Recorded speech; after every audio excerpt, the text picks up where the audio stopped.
En un mundo sumergido en la oscuridad, sin Dios, donde el pecado ha cautivado el entendimiento, donde muchos viven en tinieblas y la mentira se ha convertido en su realidad, la palabra de Dios trae a nuestras vidas luz y verdad.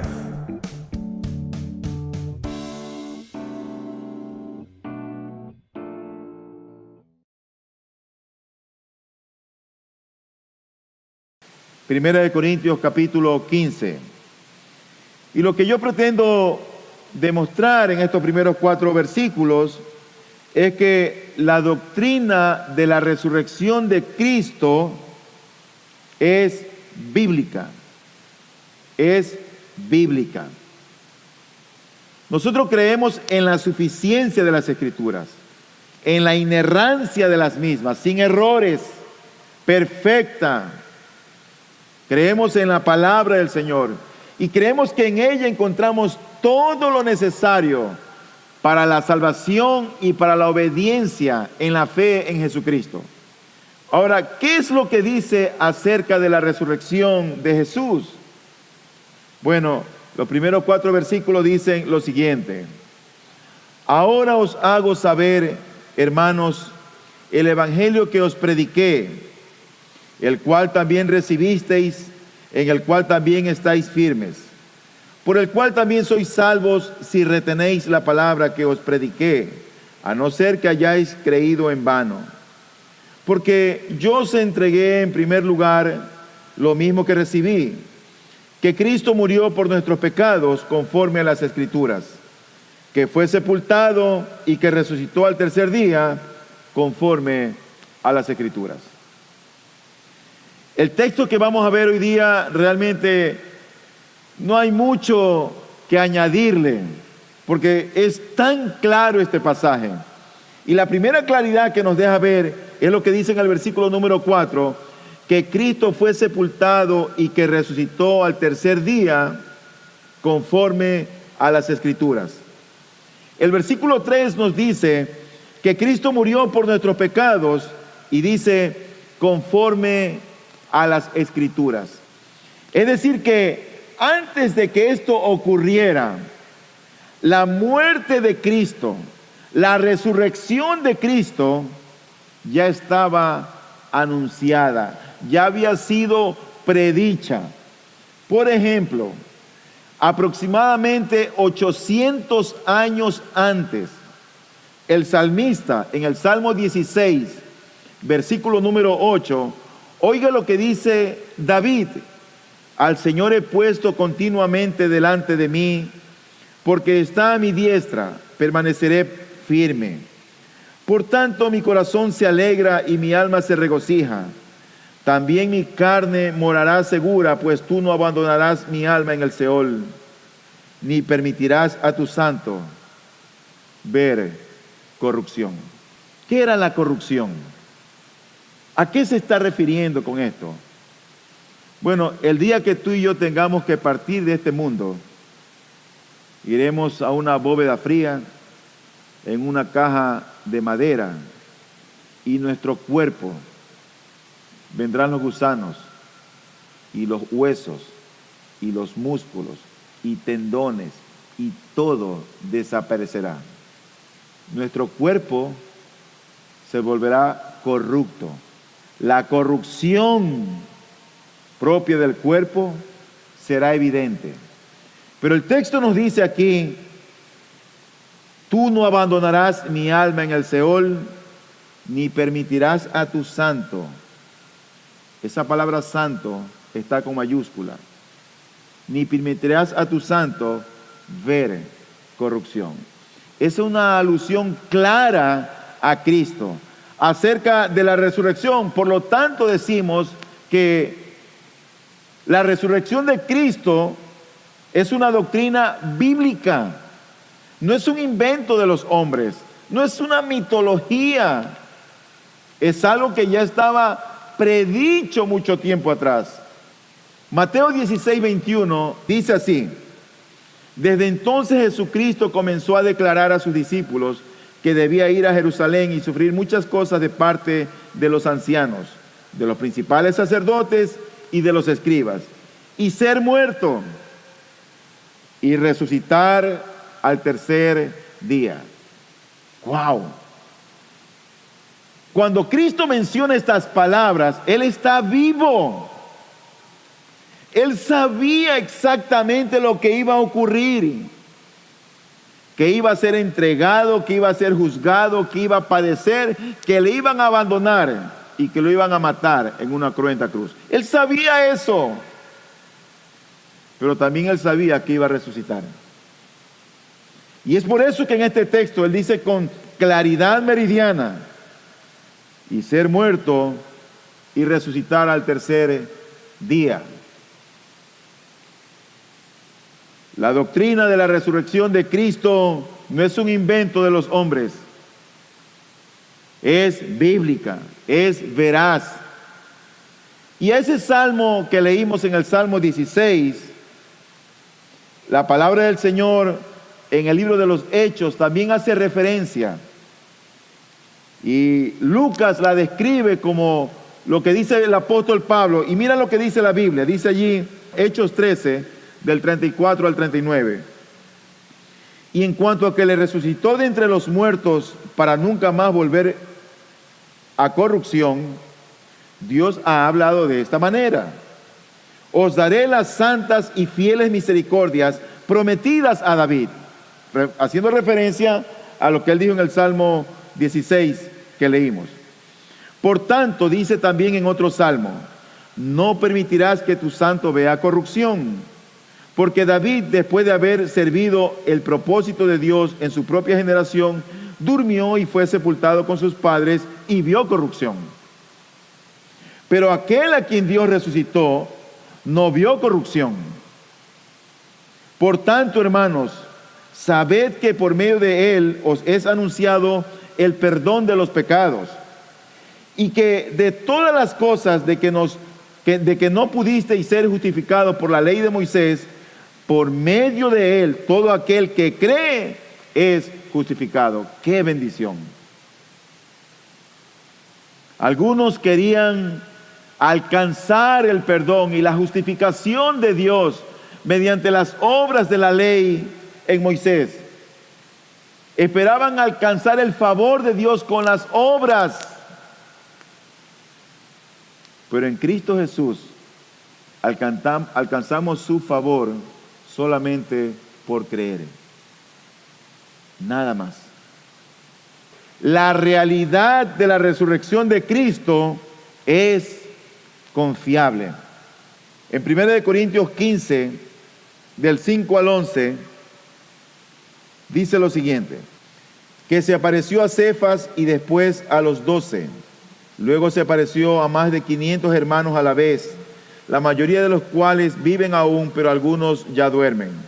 Después se apareció a Jacobo, luego a todos los apóstoles. Y al último de todos, como a uno nacido fuera de tiempo, se me apareció también a mí. Porque yo soy el más insignificante de los apóstoles, que no soy digno de ser llamado apóstol, pues perseguí a la iglesia de Dios. Pero por la gracia de Dios soy lo que soy. Y su gracia para conmigo no resultó vana. Antes bien, he trabajado mucho más que todos ellos, aunque no yo, sino la gracia de Dios en mí. Sin embargo, haya sido yo o ellos, así predicamos y así creísteis.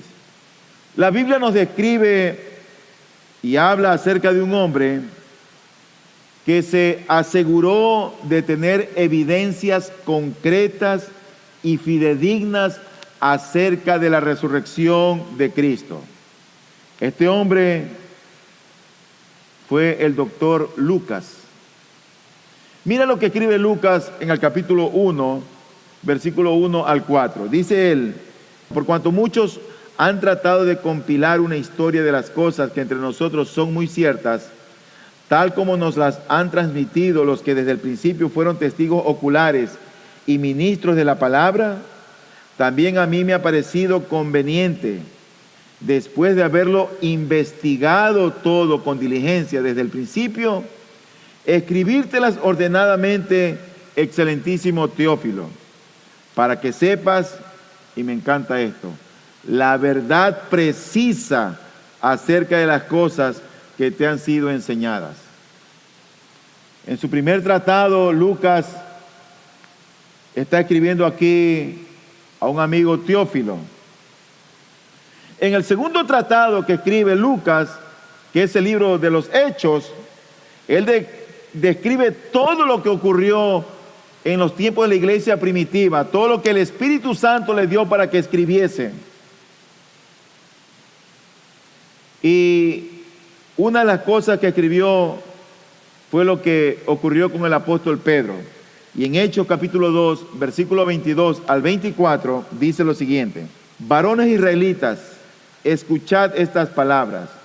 Jesús el Nazareno, varón confirmado por Dios entre vosotros con milagros, prodigios y señales que Dios hizo en medio vuestro a través de él, tal como vosotros mismos sabéis, a este entregado por el plan predeterminado y el previo conocimiento de Dios, clavasteis en una cruz por manos de impíos y le matasteis, a quien Dios resucitó poniendo fin a la agonía de la muerte, puesto que no era posible que él quedara bajo el dominio de ella. Todo lo que había ocurrido en la vida de Cristo ocurrió por el predeterminado consejo de Dios. La realidad de la resurrección de Cristo es confiable porque hubieron testigos de aquel Cristo que salió de la tumba. El texto que leímos en 1 Corintios narra, describiendo allí a hombres a quienes fueron testigos oculares, como a Pedro, como a los 11, porque ya Judas había muerto. Después se apareció un grupo de 500 hermanos, se apareció también a Santiago, a otros discípulos, y al último, dice Pablo, se me apareció a mí, y dice él, como a uno fuera de tiempo, como a un prematuro o a alguien antes de tiempo. Algunas Biblias lo traducen como un abortivo, porque Pablo estaba fuera de tiempo, del tiempo de los apóstoles. Cristo vino y trabajó con los 12, y Cristo ascendió, y fue después que Pablo se convirtió, cuando Cristo estaba en el reino de los cielos. Por eso él dice, como un nacido antes de tiempo, como un abortivo. Pero Pablo también fue testigo del Cristo resucitado. Yendo en el camino a Damasco, persiguiendo a los cristianos para meterlos en la cárcel, dice la Escritura en Hechos capítulo 9, que el Señor, al enviar un resplandor de luz, lo tumba del caballo en el que viajaba y queda ciego por 3 días. Pero hay una voz del cielo que le dice: Saulo, Saulo, ¿por qué me persigues? Él fue testigo ocular del Cristo resucitado. En 2 de Pedro capítulo 1, versículo 16, dice la Biblia: porque cuando os dimos a conocer el poder y la venida de nuestro Señor Jesucristo, no seguimos fábulas ingeniosamente inventadas, sino que fuimos testigos oculares de su majestad. ¿De qué fue testigo el apóstol Pedro? Bueno, no solamente de la vida de santidad que él tuvo. Eso es la majestad de Cristo. Cuando tú vas a la Biblia, tú lees una vida perfecta, pura, sin pecado. El interés genuino de obedecer a su Padre, de hablar verdad. Cristo hecho hombre, majestuosamente visto por Pedro. Él fue testigo de eso, de una vida de pureza. Pero ¿sabes también de qué fue testigo? De los milagros de Cristo. Eso también es parte de la majestuosidad de Él. No solamente fue testigo de eso Pedro, sino que también Pedro fue testigo de la transfiguración que el Señor sufrió en cierto monte. Y cómo su apariencia era transformada. Es una parte de la majestuosidad que él vio. Y como la vio Pedro, todo cristiano debe verla con los ojos de la fe. Para muchos esto puede ser solamente un hecho histórico, pero para los cristianos esto es una realidad. Pero Pedro fue un poquito más allá y él también fue testigo de su muerte, pero también fue testigo de su resurrección. Por lo tanto, él fue un testigo ocular de toda la majestuosidad que encerraba la persona de Cristo. Majestuosidad que nosotros no estamos acostumbrados a tenerla en mente, pero que el Señor en su providencia nos la recuerda cada vez que celebramos la cena del Señor. Ahí nosotros recordamos la obra redentora de Cristo en la cruz del Calvario.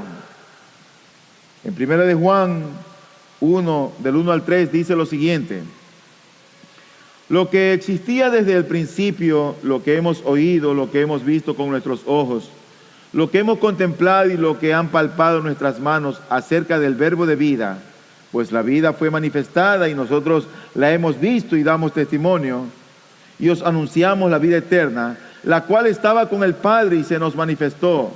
Lo que hemos visto y oído, os proclamamos también a vosotros, para que también vosotros tengáis comunión con nosotros.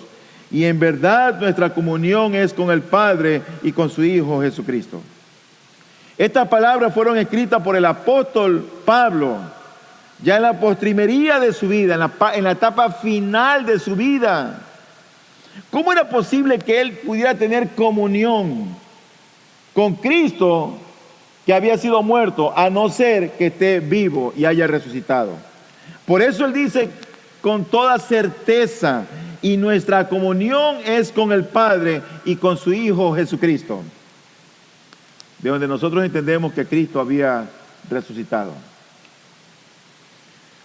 El mismo Juan dice en Apocalipsis capítulo 1, versículos 17 y 18, dice: cuando lo vi, caí como muerto a sus pies, y él puso su mano derecha sobre mí, diciendo: no temas, yo soy el primero y el último, y el que vive y estuve muerto.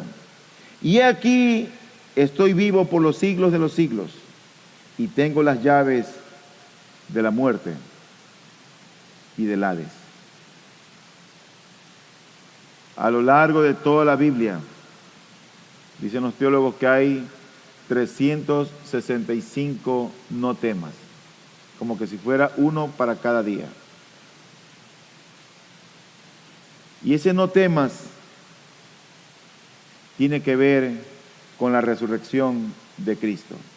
Porque le dice: no temas, yo soy el primero y el último. Es como que diga: yo soy el alfa y la omega. Yo soy el principio y el final. Lo que Dios le está diciendo ahí es: yo soy la eternidad. Y el que vive y estuve muerto, vive. Estuve muerto, pero vive. Por lo tanto, una de las cosas que nosotros debemos tener en cuenta es que la realidad de la resurrección de Cristo es confiable. Hay algunos que viven esta vida no considerando la resurrección de Cristo. Pero imagínate por un momento que Cristo en verdad murió y se quedó en la tumba.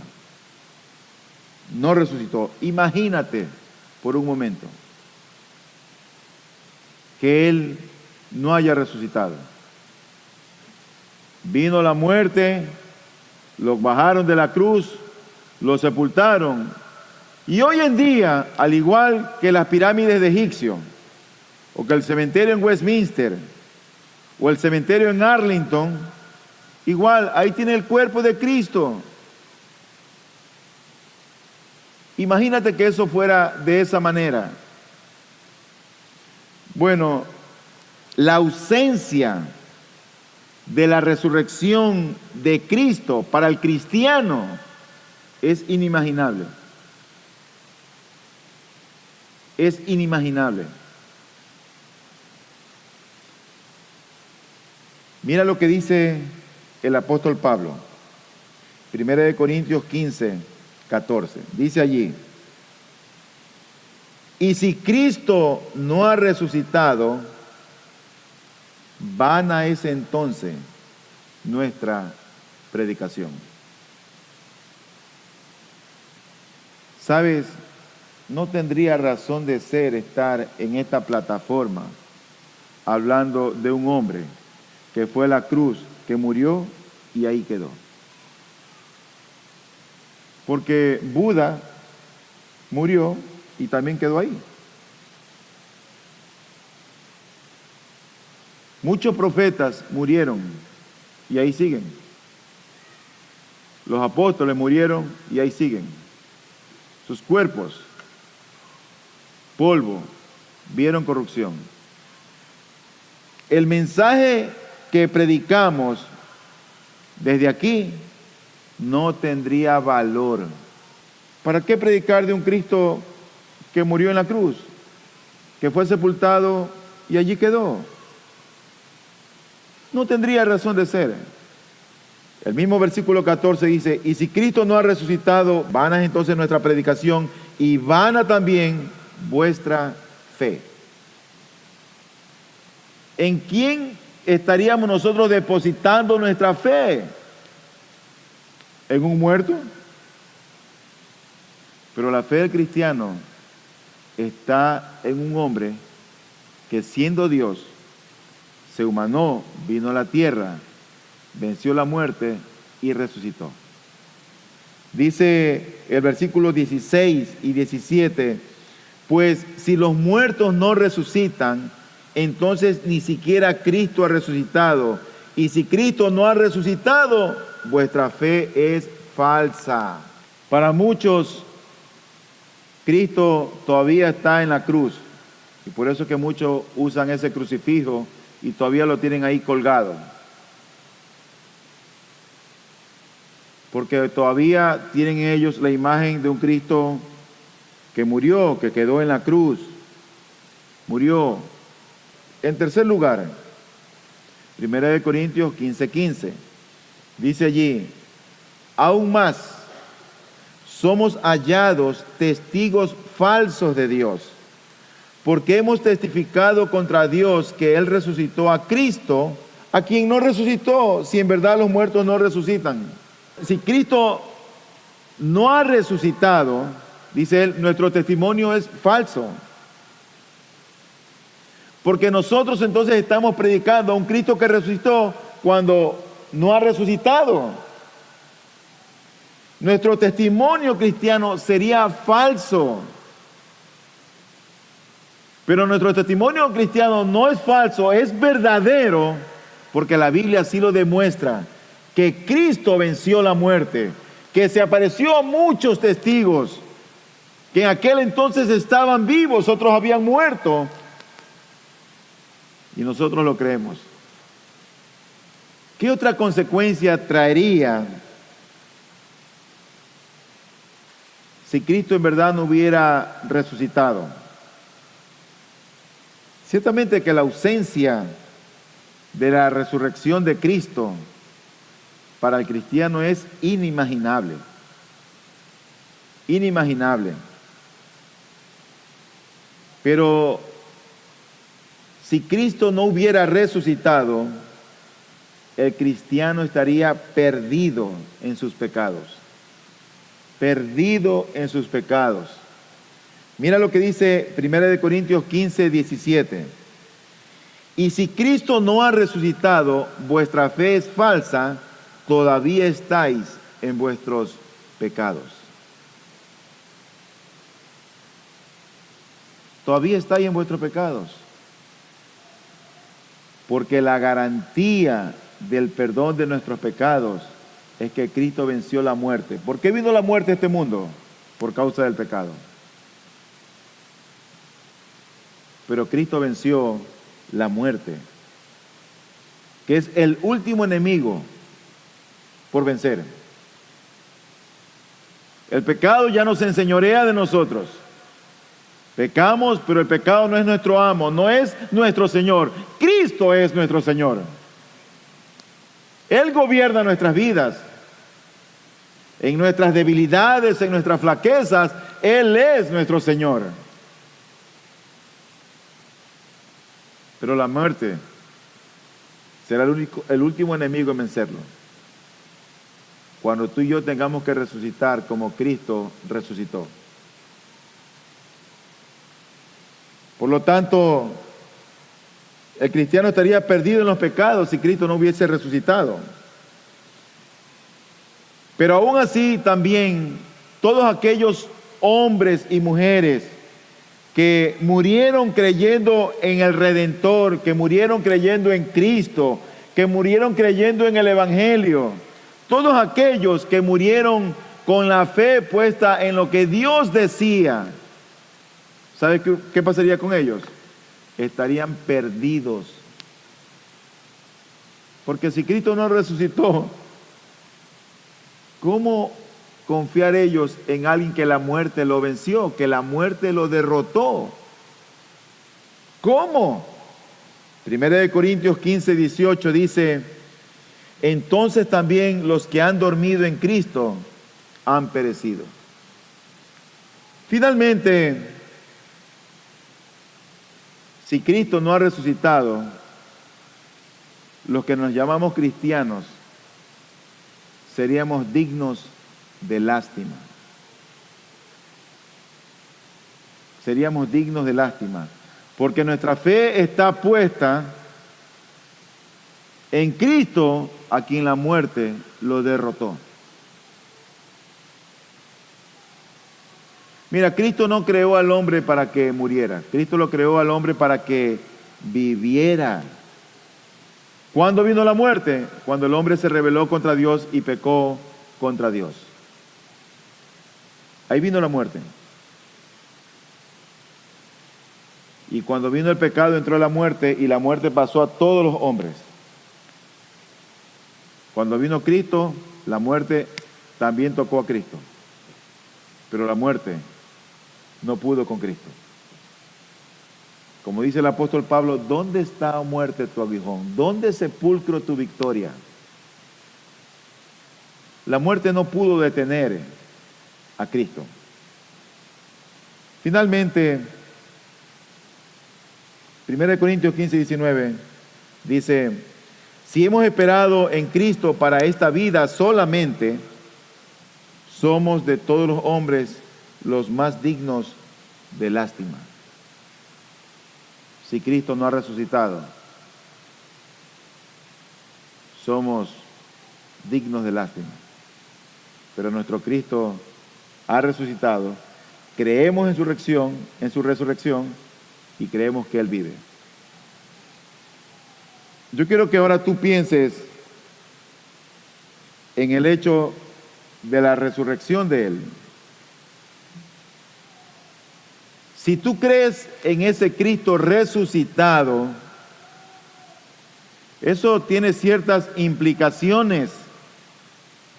Eso tiene ciertas implicaciones prácticas de vida que debemos nosotros de considerar. Porque el hecho de la resurrección de Cristo debe demandar proclamación, debe demandar evangelización,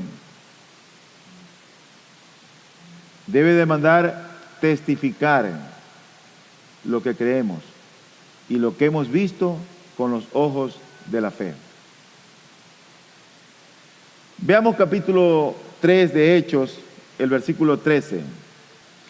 El Dios de Abraham, de Isaac y de Jacob, el Dios de nuestros padres, ha glorificado a su siervo Jesús, al que vosotros entregasteis y repudiasteis en presencia de Pilato, cuando éste había resuelto ponerle en libertad. Mas vosotros repudiasteis al santo y justo y pedisteis que se os concediera un asesino, y disteis muerte al autor de la vida, al que Dios resucitó de entre los muertos, de lo cual nosotros somos testigos. ¿Qué es un testigo? Un testigo es alguien que habla, que comunica, que dice lo que ha visto y oído. Si tú también eres un testigo de ese Cristo resucitado, Dios nos llama a ser testigos y testificar de ese Cristo resucitado. Proclamar a Cristo a aquel que no lo conoce, hablar del Señor en nuestro trabajo, en la universidad, en el colegio, en los vecinos, en la familia. Hechos capítulo 4, versículo 13 al 20. Dice la Biblia lo siguiente: al ver la confianza de Pedro y de Juan, y dándose cuenta de que eran hombres sin letra y sin preparación, se maravillaban y reconocían que ellos habían estado con Jesús. Y viendo junto a ellos de pie al hombre que había sido sanado, no tenían nada que decir en contra. Pero habiéndoles ordenado salir fuera del concilio, deliberaban entre sí diciendo: ¿qué haremos con estos hombres? Porque el hecho de que un milagro notable ha sido realizado por medio de ellos es evidente a todos los que viven en Jerusalén, y no podemos negarlo. Mas a fin de que no se divulgue más entre el pueblo, amenacémosle para que no hablen más a hombre alguno en este nombre. Cuando los llamaron, les ordenaron no hablar ni enseñar en el nombre de Jesús. Mas respondiendo Pedro y Juan, les dijeron: vosotros mismos juzgad si es justo delante de Dios obedecer a vosotros antes que a Dios, porque nosotros no podemos dejar de decir lo que hemos visto y oído. ¡Qué valor! Ahí encontramos a cristianos del primer siglo.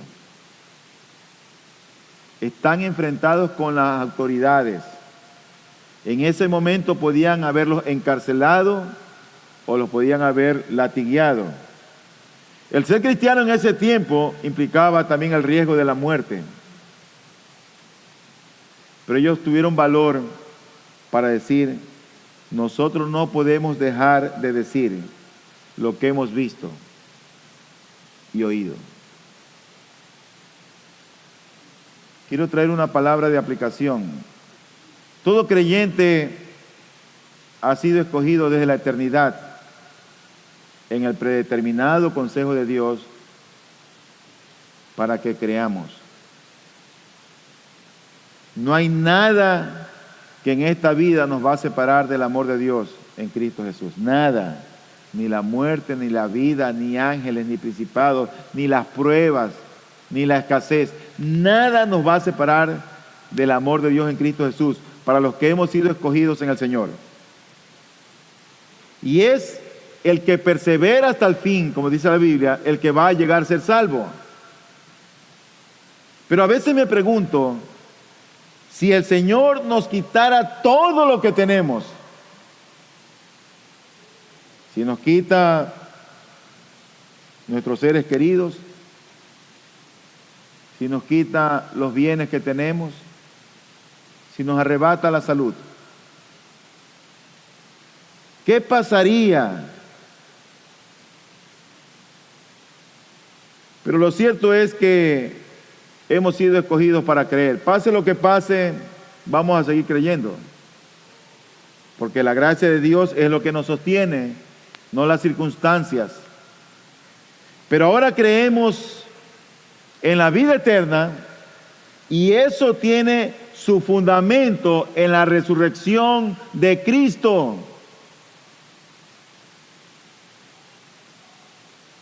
Esa es el ancla de nuestra salvación. Cristo, el Cristo que vivió una vida sin pecado, que Dios por nosotros lo hizo pecado, pero que Cristo resucitó. Ese es el ancla de nuestra salvación, el Cristo resucitado. Y Dios nos dio el don, la gracia para creer en el Cristo resucitado a todos los creyentes. Y eso es lo que debe de motivarnos a predicar a otros de Cristo, a predicar el Evangelio, a predicar las buenas nuevas de salvación. ¿Quién sabe si por tu predicación, por tu valor, muchos van a venir a tener la vida eterna? ¿Quién sabe? Oro a Dios que los creyentes proclamemos su nombre.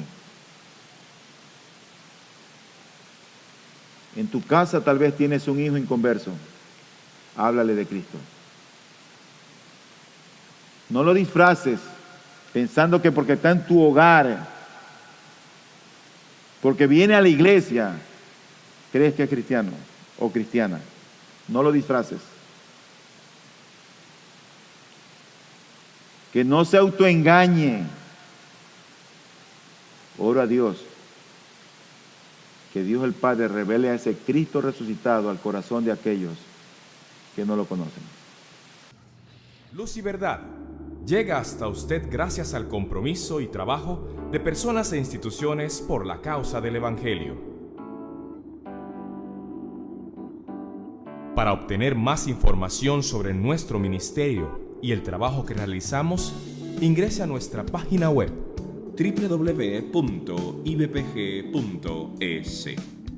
Deseamos que este mensaje de la palabra de Dios traiga a su vida luz y verdad.